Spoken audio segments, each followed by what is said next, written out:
bienvenue sur notre chaîne. Nous publions des extraits vidéo pour vous aider à choisir celui qui vous plaît. Pour savoir comment télécharger ce livre audio gratuitement, ou un autre de votre choix, n'hésitez pas à cliquer sur les liens en description.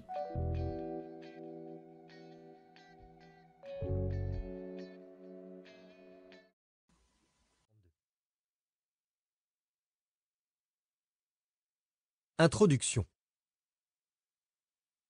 Rapports sociaux. La théorie des rapports sociaux, exposée assez longuement dans l'analyse transactionnelle, peut se résumer comme suit. Spitz a découvert que les nourrissons que l'on ne manipulait pas durant une période prolongée avaient finalement tendance à décliner de manière irréversible et finissaient par succomber à la maladie qui se déclarait. Cela signifie, en fait, que ce qu'il appelle privation émotive peut provoquer une issue fatale. Ces observations font naître l'idée de l'appétit du stimulus et indiquent que les formes préférées de stimuli sont celles que fournit l'intimité physique, conclusion qu'il n'est pas difficile d'accepter sur la base de l'expérience quotidienne. Un phénomène apparenté s'observe chez les adultes en lutte à la privation sensorielle. De manière expérimentale, une telle privation peut susciter une psychose momentanée, ou du moins des troubles mentaux temporaires.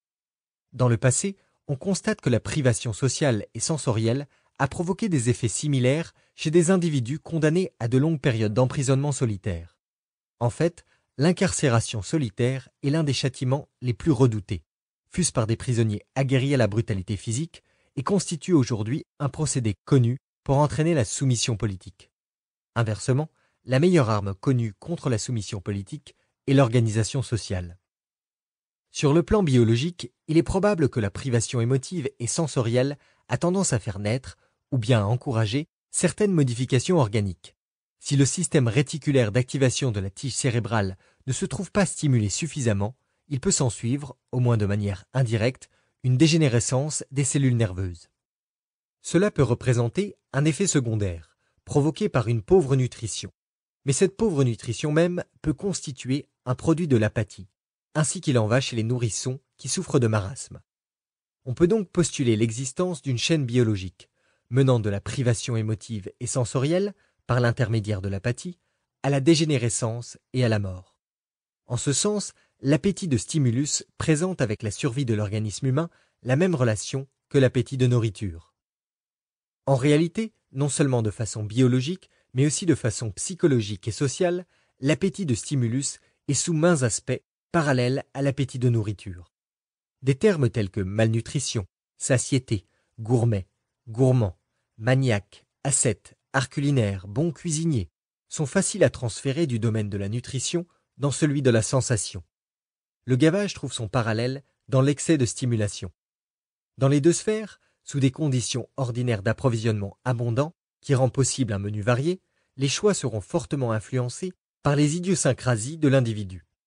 Il se peut que certaines ou beaucoup de ces idiosyncrasies soient déterminées par la constitution. Mais cela ne concerne pas les problèmes étudiés ici. Ce qui intéresse en l'occurrence le psychiatre social, c'est ce qui se produit après la séparation du petit enfant d'avec sa mère, dans le cours normal de la croissance. Ce que nous avons dit jusqu'ici peut se résumer dans l'expression familière « si l'on ne te caresse pas, ta moelle épinière se flétrira ». Ainsi, une fois passée la phase d'étroite intimité avec la mère, l'individu pendant le reste de sa vie devra faire face à un dilemme entre les deux termes duquel sa destinée et sa survie seront continuellement ballottées. L'un des termes est constitué par les forces sociales, psychologiques et biologiques s'opposant à la continuation d'une intimité physique du modèle infantile.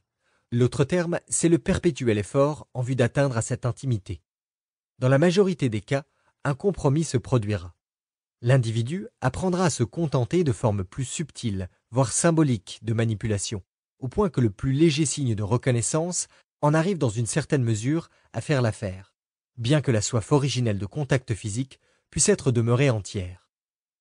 Ce processus de compromis peut être appelé de différents termes, tels que sublimation, mais quel que soit le terme, le résultat est une transformation partielle de l'appétit infantile dit stimulus en quelque chose que l'on peut nommer appétit de reconnaissance.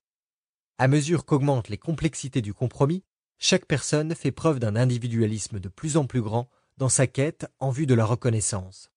Ce sont ces différences qui donnent de la diversité aux rapports sociaux et qui déterminent la destinée individuelle. Un acteur de cinéma peut chaque semaine avoir besoin de centaines de caresses, émanant d'admirateurs anonymes et indifférenciés, pour empêcher sa moelle épinière de se flétrir. Tandis qu'un savant peut se maintenir en bonne santé physique et mentale avec une caresse annuelle, provenant d'un maître qu'il respecte. Caresse peut servir de terme général désignant un contact physique intime. Si ce livre vous a plu, vous pouvez alors le télécharger gratuitement.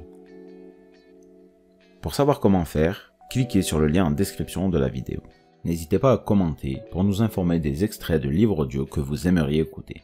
Pensez à liker et à vous abonner pour ne rater aucune vidéo.